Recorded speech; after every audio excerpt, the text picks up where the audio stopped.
नमस्कार फ्रेंड्स, मैं मनीष आपका स्वागत करता हूँ मेरे चैनल मनीष ड्रम स्कूल में। उम्मीद करता हूँ स्वस्थ होगे, मस्त होगे। तो आज फ्रेंड्स हम सीखने वाले हैं स्टाफ नोटेशन। स्टाफ नोटेशन क्या है? स्टाफ नोटेशन एक तरीके से वेस्टर्न म्यूजिक लैंग्वेज है। बहुत ही इजी है, थोड़ा सा आप ध्यान दोगे तो इजीली समझ जाओगे।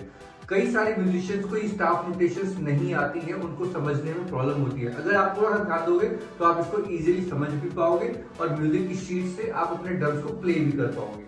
तो सिंपल भाषा में अगर हम समझे स्टाफ नोटेशन क्या है, तो स्टाफ नोटेशन वो नोट्स हैं जिसे आप इजीली किसी भी म्यूजिक को रीड, राइट और प्ले कर सकते हो। अगर आपने ये स्टाफ नोटेशन प्रॉपरली समझा तो आपको इसके बाद कोई दूसरी वीडियोस देखने की जरूरत नहीं पड़ेगी। सिर्फ आप इसको देखो, समझो और प्ले करना शुरू कर दो। That's it. तो फ्रेंड्स, स्टाफ नोटेशन सभी इंस्ट्रूमेंट्स के लिए कॉमन होती है, चाहे वो गिटार हो, कीबोर्ड हो, वायलिन हो, चाहे कोई भी इंस्ट्रूमेंट दुनिया का हो, उसके लिए सब सेम है। लेकिन इनके जो सिंबल्स हैं हर इंस्ट्रूमेंट्स के अलग अलग होते हैं, बट उसका बेसिक फंडामेंटल, बेसिक फॉर्मूला सबका सेम है। तो चलो फ्रेंड्स, सीखते हैं ड्रम्स के नोटेशंस। आपने सामने ये देख रहे हो 5 लाइनें बनी हुई हैं, 1 2 3 4। These are the staff line, जिसको हम स्टाफ लाइन बोलते हैं। और ये 5 स्टाफ लाइन जो है बनती हैं बार। 5 लाइन के सेट को हम बार बोलते हैं।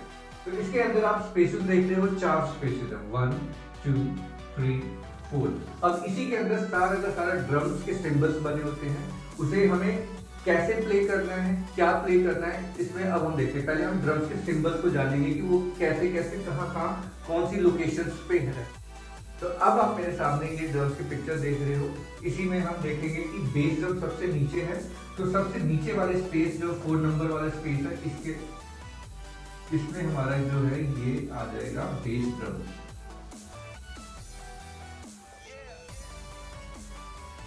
अब बेस ड्रम से थोड़ा सा छोटा, बाकियों से बड़ा क्या है, फ्लोर टॉम। तो ये आ जाएगा हमारा फ्लोर टॉम। फ्रेंड्स, एक चीज और ध्यान रखना, इसकी टेल नीचे जाए चाहे ऊपर जाए कोई फर्क नहीं पड़ता, ठीक है। आपको टेल पे ध्यान नहीं देना, बस ये लोकेशन पे देखना है। आपका फ्लोर टॉम ये नंबर 3 वाले स्पेस पे है, तो ये हमारा हो गया फ्लोर टॉम। अब फ्लोर टॉम की सिधाई में रखा हुआ क्या है, स्नेयर।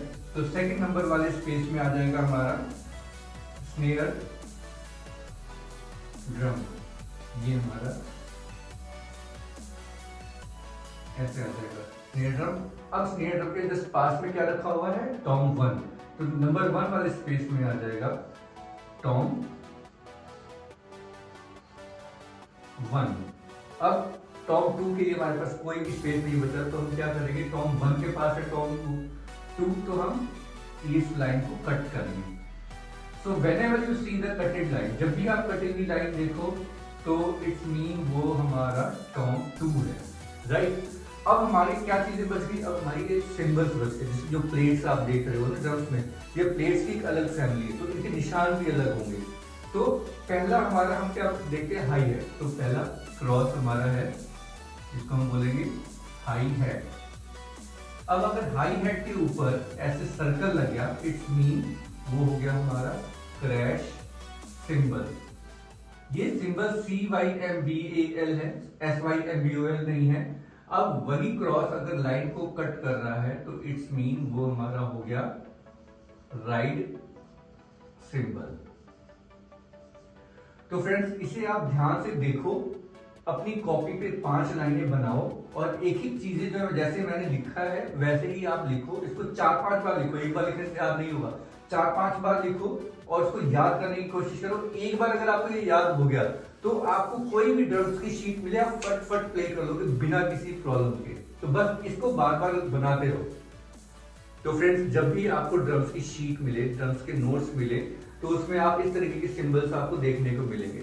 तो इस तरीके के सिंबल्स को आपको आइडेंटिफाई करना है और कौन से सिंबल पे क्या प्ले करना है, ये अगर आप समझोगे तो उस पर आप इजीली प्ले करोगे। अब तक जो हमने किया ये ड्रम्स के सिंबल्स थे, इससे हमें पता चलता है कौन सा पार्ट कब प्ले करना है। अब थोड़ा सा और हम आगे चलते हैं स्टाफ नोटेशंस की तरफ। जैसे कि मैंने बोला कि सबके लिए कॉमन लैंग्वेज है, तो उससे हमें पता चलेगा कि कब, कैसे और क्या प्ले करना है, उन शीट्स को रीड करते हुए स्टेप बाय स्टेप। अब हम बढ़ते हैं कॉमन स्टाफ नोटेशन की तरफ, जो कि सभी इंस्ट्रूमेंट्स के लिए सेम होती है, बट हम मेजर चीजें करने वाले हैं। अदरवाइज नोट्स बहुत सारे होते हैं, इतने ज्यादा करवाऊंगा तो आप कंफ्यूज हो जाओगे। तो मैं सिर्फ लिमिटेड करवाऊंगा जो हमारे ड्रम्स में काम आने वाला। तो पहला है हमारा क्वार्टर नोट।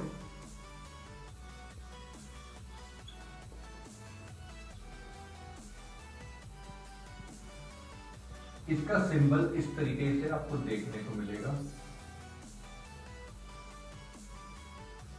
इसकी काउंटिंग 1 2 3 4, ये इस 1 नोट 1 बीट वैल्यू होती है इसकी, ध्यान रखना। और इसके सिंबल्स अलग अलग आइडेंटिफाई करने पड़ेंगे हमें। इसके बाद आएगा हमारा 8 नोट। 8 नोट का सिंबल में आपको ये कनेक्टिंग लाइन दिखेगी इस तरीके से। अभी हमारी सबसे बड़ी प्रॉब्लम क्या है, अब मेरे पास काउंटिंग है 4 तक की, तो हमें 4 के 5 6 नहीं जाना है, हमें 4 तक ही रहना है। तो हम ऐसा क्या काउंट करें कि हमारा 4 के अंदर कवर हो जाए, तो हम उसको करेंगे 1 एंड, आप इसको एन भी बोल सकते हो, 2 एंड 3 एंड 4 एंड। तो इस तरीके से हम करेंगे। इसके सिंबल्स में देख लेना, कनेक्टिंग लाइन है, सिंगल कनेक्टिंग लाइन। 8 का डबल होता है 16, तो अब हम आते हैं 16th नोट पे। 16th नोट में इस तरीके के सिंबल्स आपको देखने को मिलेंगे।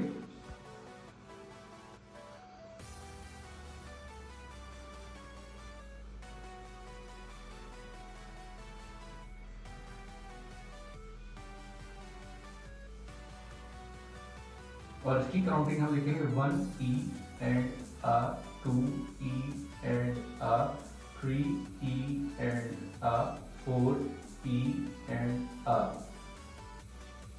तो ये जनरली क्या है, 160 नोट कहां से निकला, वो 8 नोट में थी। यहाँ पे एक यहाँ आ गया, एक यहाँ आ गया, एक यहाँ आ गया, एक यहाँ आ गया, एक यहाँ आ गया, एक यहाँ आ गया, एक यहाँ आ गया, एक यहाँ आ गया। अब इसकी जो स्पीड है कैसे हम काउंट करेंगे। अगर मुझे क्वार्टर नोट प्ले करना है तो मेरी काउंटिंग 1 2 3 4 की होगी। कैसे, 1 2 3 4, 1 2 3 4। अगर अब मुझे 8 नोट काउंट करना है तो मुझे तो क्या काउंट करना है, 1 and 2 and 3 and 4 and, 1 and 2 and 3 and 4 and, इस तरीके से काउंटिंग करेंगे। और अगर हमको 16 नोट करना है, 16 नोट के बाद 16 नोट काउंटिंग और प्ले कैसे होगा, ये स्पीड डबल हो जाएगी। Like 1 E and A, 2 E and A, 3 E and A, 4 E and A, 1 E and A, 2 E and A, 3 E and A, 4 E and A। तो इसकी स्पीड डबल हो जाएगी। देसी भाषा में, इजी लैंग्वेज में बोलूं तो दिस इज क्वार्टर नोट को हम बोल सकते हैं slow speed. 8th note medium speed, 16th note fast speed. 8th note अधिकतर हम अपनी रॉक बीट के लिए यूज करते हैं और 16th नोट फिलर के लिए। इसको आप बीट में भी यूज कर सकते हो, फिलर में भी यूज कर सकते हो, as per song requirement. Song की क्या रिक्वायरमेंट है उस पर डिपेंड करता है कि हमें क्या प्ले करना है, राइट।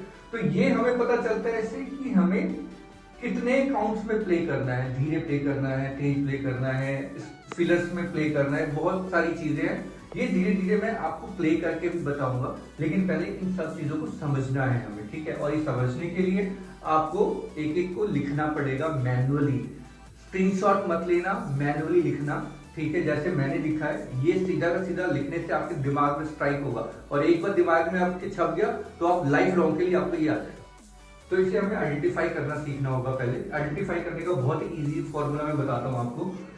जो ये क्वार्टर नोट है 1 2 3 4, आप देखो कि ये वन मैन आर्मी की तरह सिंगल सिंगल डंडी में खड़ा है, ठीक है। तो इसको पता चल जाएगा ये क्वार्टर नोट है।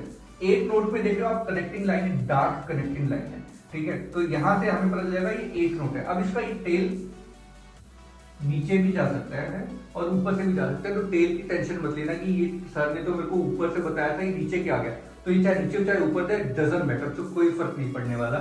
16 नोट में आप देख रहे हो 2 डबल लाइन है, ठीक है।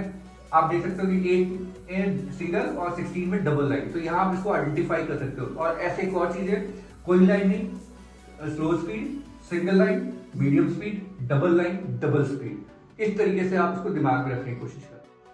तो फ्रेंड्स, आप इस तरह की शीट आपको देखने को मिलेगी ड्रम्स की, जब आप ड्रम्स प्ले करोगे तो इसमें आपको 3 चीजें ध्यान रखनी है, high head, snare drum, base drum. क्योंकि अगर मैं सारी चीजें आपको बताऊंगा कि इसमें आइडेंटिफाई करो तो शायद उस पर प्रॉब्लम होगी, टॉम 1 टॉम 2 कहाँ है, लेकिन इसमें आपको सिर्फ 3 चीजें आइडेंटिफाई करनी है, हाई हेड, बेस ड्रम और स्नेयर।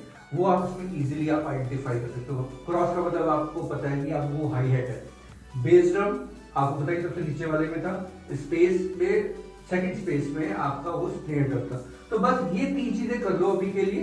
धीरे धीरे जैसे जैसे हम आगे बढ़ेंगे वैसे वैसे हम टॉम 1 टॉम 2 फ्लो टॉप की तरफ चलेंगे, लेकिन ये 3 चीजें रेंडमली सारे सॉन्ग में यूज होने वाली है, एक में नहीं, हर किसी सॉन्ग में यूज होगी। ये 3 चीज क्या चीज 3 चीजें, hi hat, snare drum, base drum, ये 3 चीजें ही सिर्फ मैंने अभी आपको दी हैं। यहाँ पे बस इसके अपने अपने, इसे आप कॉपी भी बनाना, इसके आगे इधर लिख सकते हो छोटा सा बेस ड्रम को शॉर्टकट में, स्नेयर ड्रम को छोटे से इसमें स्नेयर ड्रम छोटा छोटा लिख सकते हो आप अपने रेफरेंस के लिए, बट बाद में इसको मिटा देना, ये आदतें हमें नहीं पढ़नी चाहिए। अब ये जो लाइन देख रहे हो आप, ये सिंगल लाइन है, सिंगल लाइन इसको 8 को बिलोंग कर रहा है, देख लो आप सिंगल लाइन, ये सिंगल लाइन, तो हम इसको काउंटिंग भी यही लिखेंगे 1 and 2 and 3 and 4।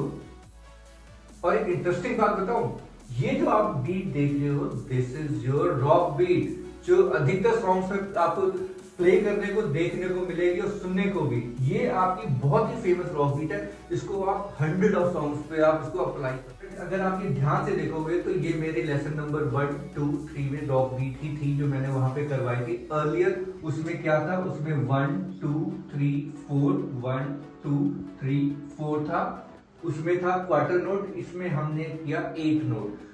क्योंकि 8 नोट इसलिए हमने किया क्योंकि आपको अधिकतर म्यूजिक की शीट में यही चीजें देखने को मिलेगी। तो 1 2 3 वाले को हमने बस कन्वर्ट किया है 1 and 2 and 3 and 4 एंड में, दैट्स इट। कुछ भी नया रॉकेट साइंस नहीं है। पुराना 1 2 3 4 हमने 1 and 2 एंड में हमने ले आया, बाकी सेम वही है जो आप पहले रॉक बीट बजा रहे थे 1 2 3 4 बोल के, अब आप उसको बोलोगे 1 and 2 and 3 and 4 and that's it. इसके बाद यही म्यूजिक की शीट मैं आपको नेक्स्ट टाइम प्ले करके दिखाऊंगा ड्रम्स पे। तो फ्रेंड्स, इस वीडियो को मैं यहीं खत्म करता हूँ। मेरी इस वीडियो को बिना स्किप किए थॉरली देखना। टिल देन नेक्स्ट वीडियो में मिलते हैं। मेरे वीडियो को लाइक करना और मेरे चैनल को सब्सक्राइब करना मत भूलना। Till then bye.